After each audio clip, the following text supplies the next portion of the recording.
If Microsoft Word is showing error 4605, don't worry. In this video, I'm going to walk you through a couple of simple fixes that can help get your document opening properly again. We'll start with the easiest solution first, then move to a repair option if the problem continues. If this tutorial helps, make sure to hit the like button and subscribe for more quick tech fixes like this. Now let's get started. First, check what view your document is opening in.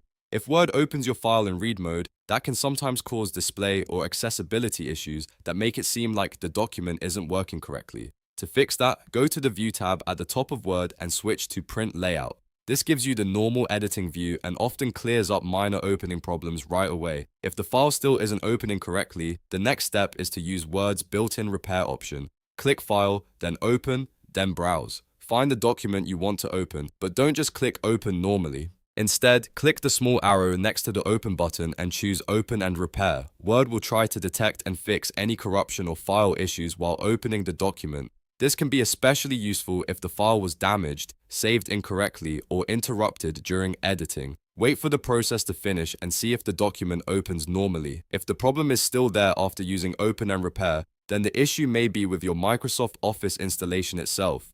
In that case, go to the Windows control panel and look for Microsoft Office in the list of installed programs. Select it, then choose Change. Depending on your version of Office, you may see repair options that let Windows fix broken or missing files in the installation. Follow the prompts and complete the repair process. Once that's done, restart your computer and try opening Word again. In many cases, one of these steps is enough to fix error 4605 and get everything working again. So to recap, first switch the document to Print Layout, then try Open and Repair, and if needed, repair Microsoft Office from Control Panel. If this video helped you out, don't forget to like, subscribe, and turn on notifications for more helpful Word and Windows tutorials. Thanks for watching, and I'll see you in the next one.